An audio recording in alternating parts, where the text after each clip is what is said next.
Kita akan bergabung bersama dengan Valencia Melvinci dari Bareskrim Mabes Polri. Selamat siang, Valen, apa Selamat kabar? siang, Adi. Oke, Valen, sejak Irjen Pol Verdi Sambo tiba di Mabes Polri di jam 10 lewat 40 kurang lebih, apa kondisi terkini yang bisa Anda dapatkan dari lokasi di sana, Mabes Polri?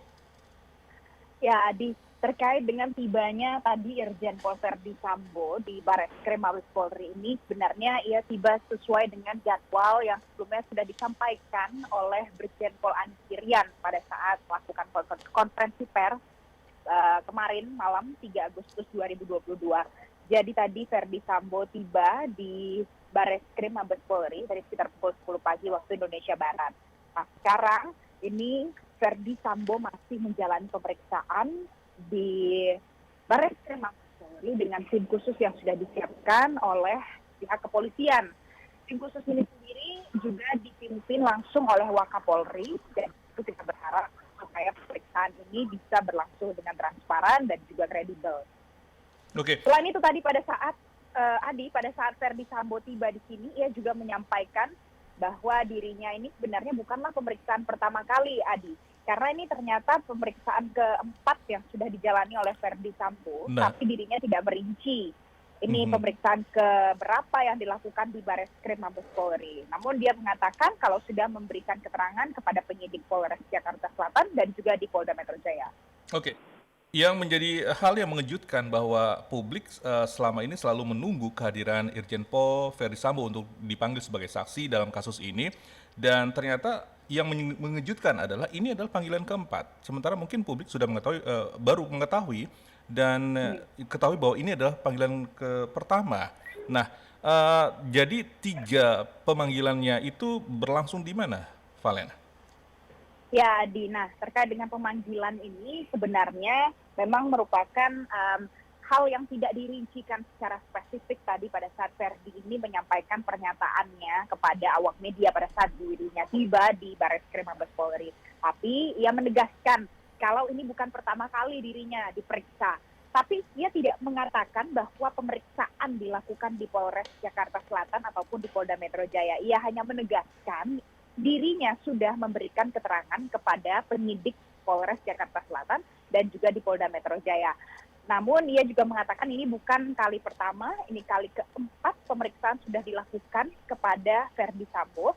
Nah, yang menarik lagi adalah hanya Verdi Sambo saja yang diperiksa sampai saat ini. Istri dari Verdi Sambo yang tentu juga bisa menjadi salah satu saksi yang diperiksa oleh tim khusus yang sudah dibentuk ini masih belum ada informasi bahwa hari ini ataupun kapan waktunya akan menjalani pemeriksaan juga di Mabes Polri terkait dengan kasus meninggalnya Brigadir Yosua ini.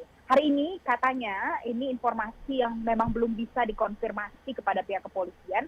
Rencananya memang akan ada pemeriksaan pada kuasa hukum ataupun pengacara dari istri Verdi Sambo atau kuasa hukum keluarga Verdi Sambo. Namun belum bisa dipastikan siapa yang akan datang, pukul berapa akan dijalani pemeriksaannya.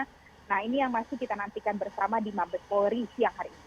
Oke, Valen, ini Barada Eliezer ini dikenakan 3 pasal dan beberapa kali kuasa hukum dari keluarga Brigadir Yosua mengatakan bahwa ketiga pasal ini memungkinkan akan ada tersangka baru. Apakah sejauh ini sudah ada apa ya tanda-tanda atau mungkin bakal ada tersangka baru atas kasus ini? Adi, kalau kita bicara soal sangkaan yang diberikan kepada Barada Eliezer yang sekarang sudah ditetapkan sebagai tersangka, kemudian sudah ditangkap dan juga ditahan di Mabes Polri kemarin malam tanggal 3 Agustus 2022. Kalau kita lihat di pasal 338 KUHP dan juga junto pasal 55 dan juga pasal 56, memang ini mengindikasikan bahwa Barada Eliezer ini memang ada indikasi membantu ataupun turut serta dalam melakukan pembunuhan, karena memang pasal ini merupakan pasal terkait dengan tindak pidana pembunuhan. Namun kemarin yang disampaikan pula oleh Kadis Humas Mabes Polri, Irjen Pol Dedy Prasetyo, yang mengatakan memang publik ini butuh bersabar karena proses penyidikan ini masih berlangsung. Saat ini penyidikan tidak dihentikan, penelusuran masih dilakukan walaupun Barada Eliezer sudah ditetapkan sebagai tersangka. Nah, kita masih menanti kalau menggunakan pasal seperti itu, berarti ada sinyal bisa jadi muncul tersangka lain atau biasanya publik kerap kali menyebutkan aktor intelektual di balik Barada Eliezer. Nah, ini yang masih kita tunggu kapan nantinya akan diumumkan lagi ataupun bagaimana perkembangan dari penyidikan ini terus berlangsung. Selain itu juga kita tahu ada tidak hanya tim khusus yang dibentuk saja, tapi juga ada inspektorat khusus yang terus bekerja, masih punya tugas penting untuk menyelidiki aspek-aspek lain, hal-hal lain terkait dengan peristiwa yang terjadi di rumah dinas Irjen Pol Verdi Sambo ini. Nah, jadi ini perlu kita pantau bersama, kita harus kawal bersama bagaimana pemeriksaan saksi-saksi ini berlangsung, tidak hanya di Komnas HAM, tapi juga di Barreskrim Mabes Polri ini. Adi. Oke, Valen, apakah sudah ada tanda-tanda pemeriksaan Verdi Sambo sebagai saksi dalam kasus ini akan selesai karena sudah 3 jam berlangsung? Nah, Adi, biasanya memang pemeriksaan saksi ini tidak berlangsung dalam rentang waktu yang singkat, karena nanti pada saat dilakukan pemeriksaan pasti ada banyak sekali pertanyaan-pertanyaan yang disampaikan kepada yang bersangkutan. Kali ini Verdi Sambo tadi masuk sekitar pukul 10 waktu Indonesia Barat, sekarang sudah menjelang pukul 14 waktu Indonesia Barat. Sampai sekarang belum ada tanda-tanda, tapi kalau di sini kondisinya memang untuk mengawal kasus ini ada banyak sekali media, mulai dari televisi nasional, kemudian media cetak, online, ini masih menantikan keluarnya Irjen Pol Verdi Sambo pasca pemeriksaan dilakukan kepada dirinya. Nah, katanya dia akan keluar di jalur yang sama dengan jalur masuknya ini di Barreskrim Mabes Polri. Ini tentu menjadi sebuah langkah ataupun gestur yang cukup baik dari Verdi Sambo karena tadi bersedia untuk memberikan informasi yang selama ini menjadi pertanyaan-pertanyaan publik dari insiden meninggalnya Brigadir Yosua di rumah dinasnya ini. Adi. Oke, terakhir, Valen, apakah nanti ada kemungkinan Mabes Polri akan menggelar press conference? Adi, terkait dengan konferensi pers, ini belum ada juga informasi ataupun undangan yang disampaikan dari Mabes Polri. Biasanya konferensi pers ini dilakukan ketika ada temuan baru ataupun akan ada pengungkapan tersangka baru.